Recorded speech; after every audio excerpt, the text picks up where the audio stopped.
up the hill in Groveland, they're paying for a pretty extensive classification and compensation study because we haven't really done that to look at how if we're having difficulty in attracting and retaining employees, how we compare to other entities, you know. So that's what is going on up there, but that is something that is going to provide us information at somebody else's expense about. Because normally that's how you look at your salaries, to make sure that when we go out and if we advertise for a grade 2 operator, you would think, okay, well, we're going to be able to get a grade 2, no problem. But if we advertise for a grade 2 operator at our salary scale right now, we will not get one applicant from an experienced grade 2 operator. It's throughout the whole area, you know, not just Tuolumne, Mariposa, but I mean, all the rural communities are really struggling with it. So anyway, this will give us some information. And that is the only other things that are in the report is the leak report that is half the size of what anybody can read, the water audit summary. Sometimes it's easier to read it online than it is to try to look at that sheet. I could probably start producing it on 11 by 17 and it might be a better read. It's not that it's gotten any smaller or more data on it, it's just it fits it to the sheet and it's really small. Or maybe I just summarize the information on it.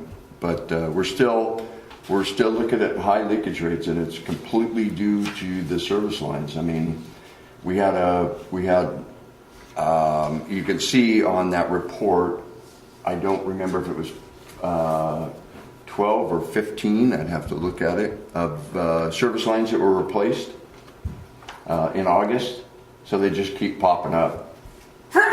And we're going out to bid this month for a couple hundred of them with the IRWINT money. Are they reported? I'm sorry. Are they reported? How are they reported? Do you get them early, or do you don't know? Well, we don't know until it pops up visibly in either the community or we see it. It can be leaking for months before it pops through the asphalt. We don't know. On your leak report, I was taking a look at it. I think, honestly, you can make it fit nicely on a page, but you need to go the other way. It'd be pretty simple to do this thing, because then the data, instead of being underneath, it would be on the right-hand side of it. You'd have plenty of page. It would compress the whole thing. Yeah, it should be. I mean, you know, it tells a story. I've also added the raw water information in there. In a little block in the middle, and the reason I did that is because we had a conversation about how much water are we losing in other areas, okay, on that raw water transmission.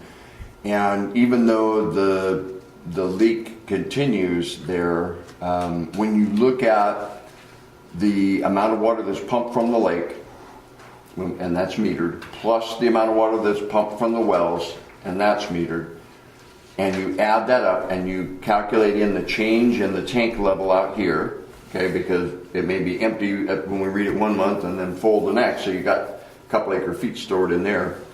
So you add those up and you calculate the difference in that elevation of the tank, and then you look at how much water goes into the treatment plant, and that gives you a number as far as if there's loss. If there's, you know, if you pump a bunch more coming in than you've treated and your tank's not overflowing like crazy, then you're losing it somewhere. And there's not as much loss as I thought in that right now, even with that leak going on. 8% on one page and 25 on the other, is that real? Well, because you see on the page that's got 8%, that's because that's the page where we have a number of service lines that were replaced that month, and so I calculated in an estimated leakage rate from those identified and fixed leaks and deducted that from the total, okay, so that you can, it's actually about the same number if you put that number back in. But that just means that we still have, even with factoring in those leaks, we still have, you know, another 8% or so that we're leaking at that time. You're never going to get it down much more than 5%, even if you, unless you had a completely new system. We need steak dinners if it's 5%. Yeah, I know. Everybody who has anything to do Yeah. with water. Expensive steak. Okay. Randy, did you have anything? No, sir. Well, my report's in there, but I don't know if you guys have any questions for me. I, as a matter of fact, I did. I highlighted an item on there that down at the bottom of page 9, it says intake, and we were talking about the leaks, and I just, and that's being held up because of PG&E, I understand. And whether it's a small leak or whether it's a huge leak, in my mind, there's no reason why PG&E can't come out and fix that. And I think we ought to talk to Merlin more and maybe even give PG another call and tell them it needs to be fixed. Yeah, I made a phone call to Nourish, who was supposed to be, because what the problem is that Nourish has to coordinate their crew along with their subcontracted welder and along with PG&E to all do it the same day. And that's the problem, because PG&E can't nail us down to a day that they can come out and pull that pole out of the way for us. And I don't even know if they would just like to relocate the pole once we tell them they put it right on top of our water main. You know, I don't know what they're planning on doing. Right now, we just can't fix it. If we take that material away, the pole's coming down with power lines. So we're kind of at the mercy of PG&E until they say they're. And a gentleman stopped in this morning saying that he's still waiting 3 to 4 months for power to his house, the house that they built on the corner right here. And PG&E's so backed up, they're waiting 3 or 4 months to get power to their house. So I don't know when PG&E's going to help us out. Well, in my mind, I think we ought to give Merlin a call and ask him to get involved in this. And I think, you know, I call the president of PG&E and ask him if we're going to fix it. But it needs to be fixed. I mean, you just can't leave it sit there forever. And we're gonna get into weather. And then it's gonna be Yeah, dry. then we're going to be in weather, and then it's going to be even worse. So, yeah. So, Chase them around. okay. The next item on the agenda is approval of the consent agenda. So, I just a little update on the barge before we get off this. Anything to say about the barge? They've removed the motors and cut the old motor pods out and are starting to fabricate the new pods for where the pumps are going to go. That was as of an hour ago. Does it look good to you? It looks like they cut apart a boat. You know, let's hope that when it all goes back together, it looks pretty. But right now, you know, our barge went from barge to it's cut apart. But no surprises. No surprises. From the inside, the interior integrity is cherry. The boat's brand new on the inside still. Well, the inside of the tank. Yeah, yeah. I got into each one of the bulkheads and float. Yeah, the float. That's big. it's actually the whole thing is a float. The whole thing is. Yeah, right. But the inside is looking good. It's brand new still. Everyone was shocked when we cut into that and stepped inside. It's all brand new still. Cool. And there's an incredible amount of structural support in there, and I mean that thing is a tank. Now I know why it's so hard to move. It's unbelievable with the C channels and the I beams and it's just. Going back the other chair, what was decided on the outboard? Anything?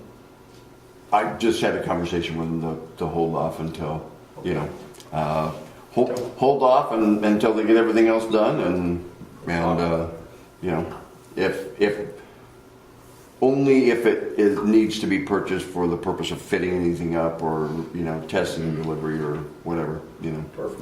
That's the main thing is we got to get it out there, we got to test it, and we got to do a balance test, float test, that kind of stuff, you know. So anyway. All right, can I move on? So the next item on the agenda is approval of the consent agenda. Move approval of consent agenda. Can we make that motion with Move approval with corrections because on 5A, I accidentally left Emery Ross's name in the yes votes, but he voted no. I have him as a no, and I have the votes carried as a 3-1-1, which is correct. But under the yes votes, I accidentally left his name in there, so I need to remove that. So if we Okay, could do so- it with You guys corrections. are voting yes or no? Yes. So move approval with corrections. And- Do I have a second? Sure. Okay. Okay. So all in favor, signify by saying aye. Aye. We assume that one public doesn't have comments, I assume, Um, right? No comment? Oh, Okay. yeah, don't be afraid to interrupt me if you need to make a comment. All right.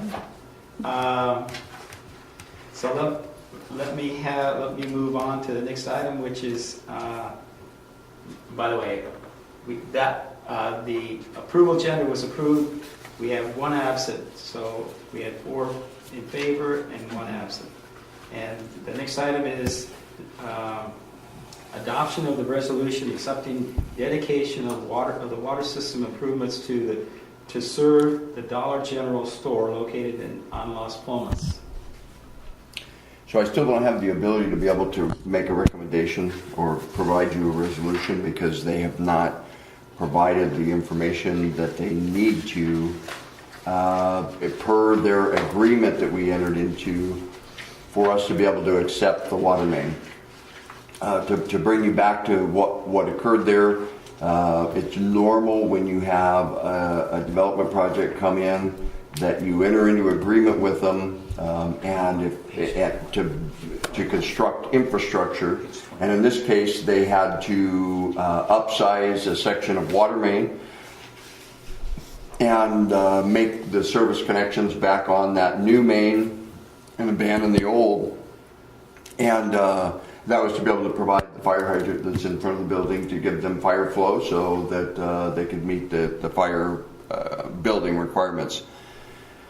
Then, once the infrastructure is built by them under our inspection, then they're required to pay for an engineer certification that it was constructed to our standards, which is basically just coordination between Randy and Elizabeth, and get a letter from Elizabeth that says that it's been done in that way. They have to provide as-built drawings, which shows us exactly what was built and where, because when you get out in the field, many times things change, and they did here. They have to provide a cost accounting of the infrastructure that they put in, because we're going to take it on as an asset. We have to put it on our books as an asset, and then we start to depreciate it. And also, it allows us to be able to enter into agreement, because if they had to put in a larger main and somebody else connects to it, there's capacity in that main that can go back to the developer. So you basically get the cost of what they put into it, and then there's a proportional number of new connections that could be part of that. So let's take, for example, if there was a new connection to the storage facility, and they had to put in a fire hydrant, and they would have had to build that main themselves. This is hypothetical. Then they can connect onto it. It was the expense of the Dollar General, and they get reimbursed for a certain amount of it for a period of 10 years. But they also have to provide us a maintenance bond that lasts a year from the time that we take it on. Standard public works stuff. The dilemma is right now, they built it, we haven't accepted it, so we don't own it. That is like a private water main that they own, and if it just served their store, it wouldn't be a big deal, but it serves the residences that are there also.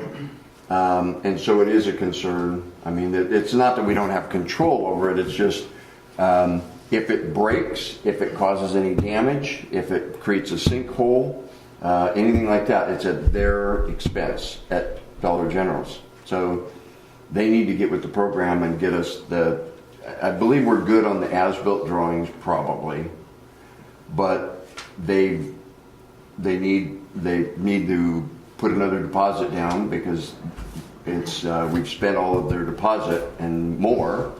So they need to reimburse us for those expenses. They've got to get the maintenance bond and they have to give us a cost accounting. It's really simple stuff. It's just a spreadsheet that says, here's how much we spent on that water main. But we notified them, I don't know how many months ago, because I knew this was going to happen. I knew it was going to be right up to the end. And I figured the county was going to hold up their grand opening based on the fact that we weren't going to sign off on it. Well, the county didn't even notify us. They just signed off on it, and then all of a sudden it was opening, you know, because there was already water there. So we, our only recourse right now is saying, hey, we're not going to accept it, and you own it, and you got a liability, and or push it and say, well, you know, you're not in compliance with all the regulations, and we'll lock you off, turn your water off. And then they'll get with the program. So we're hoping that they'll get us a deposit, they'll get us the accounting and everything else, and then I'll have this on the agenda next month.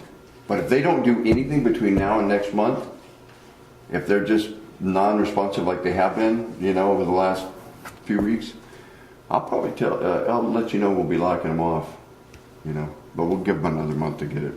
They have disability people that use the toilet there. They couldn't shut them off. Nah, not yet. When it goes into effect in 2020, yeah, I could just imagine. Yeah. But it's, you know, it's just a matter of, it's just a process. That's why there's a deposit that they give us, because my time, Cindy's time, Randy's time, the engineering time, all of that gets deducted from that deposit so that our existing customers don't pay the cost of getting this done. So anyway, just I thought that maybe they'd have it all submitted, and but Is this a good motion then? no. Okay, I mean, I wouldn't even do it conditionally. okay. I've had to go to, I had to be an expert witness in a case where the board adopted a conditional resolution accepting something, you know, conditioned on them doing this, and they never did, and the developer went bankrupt and then came back and tried to get some money out of the, you know, out of the district for, so anyway, it's better to just wait. We'll wait a month and get that information from them. Any further discussion on this? Nope. All right, then we'll move on to the next item, which is